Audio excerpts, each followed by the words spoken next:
G'day, welcome to Sumo's Projects and welcome to this week's video.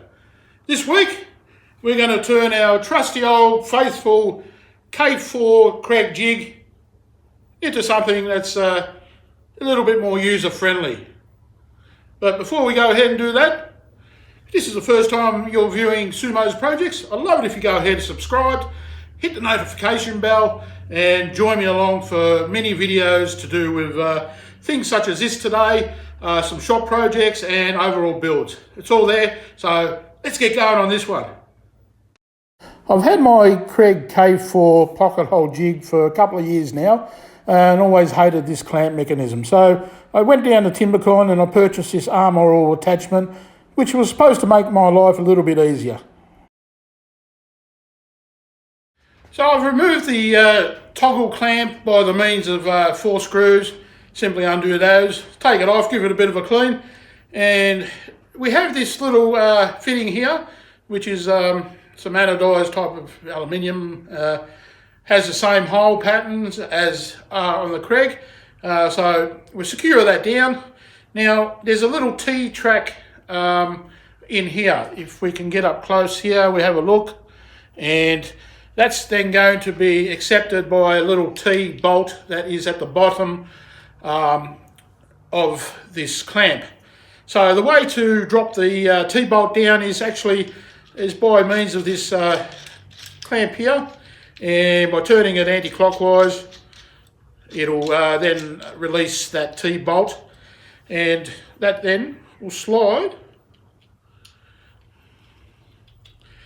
in here, such as that.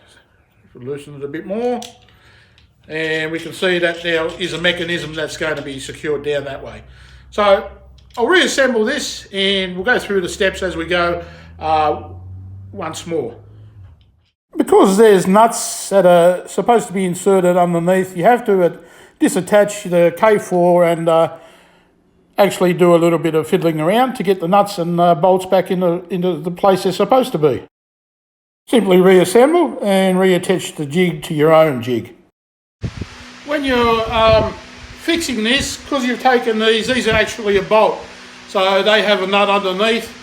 You'll have to probably remove the base of your Kreg K4 from the base that you made, and just put those nuts in from underneath and retighten down those bolts. And as you saw, that fits in nicely. It's all meant to fit, and just rescrew your jig back down onto your base.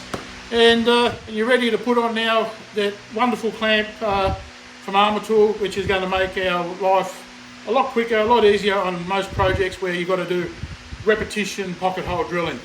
So let's do that.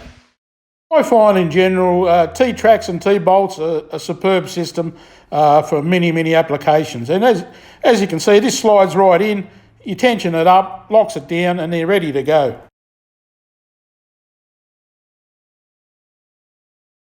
So there you go, guys. It's a quick and easy way to adapt your K4 Kreg pocket hole jig, having this Armatool attachment, and this just is very quick to set up between different thicknesses of stock, and it's super simple. The last thing I'll show you is there's a Phillips head screw that's you can access, and that's your tensioning mechanism, so you can put more pressure on your clamp down. So we'll look at that, and that's it. So this is something you may look at doing rather than purchasing a brand new K5 or even an Armatool type pocket hole jig. You can just upgrade that, and you get rid of that toggle thread adjustment mechanism, which is slow. And it's something you don't want to be doing half your time in the shop. You just want to get the projects going and get them done quick and properly. So let's do this now. Let's tension it. Tensioning system is quite simple. Just loosen or tighten up here. And the best thing about this actual clamp is you can actually gain about 3/4 of an inch or 19 millimeters of extra space for bigger stock to be able to be clamped down. So that's superb. So thank you very much for watching, and please subscribe for more content, and I'll see you next time round, guys. Cheerio.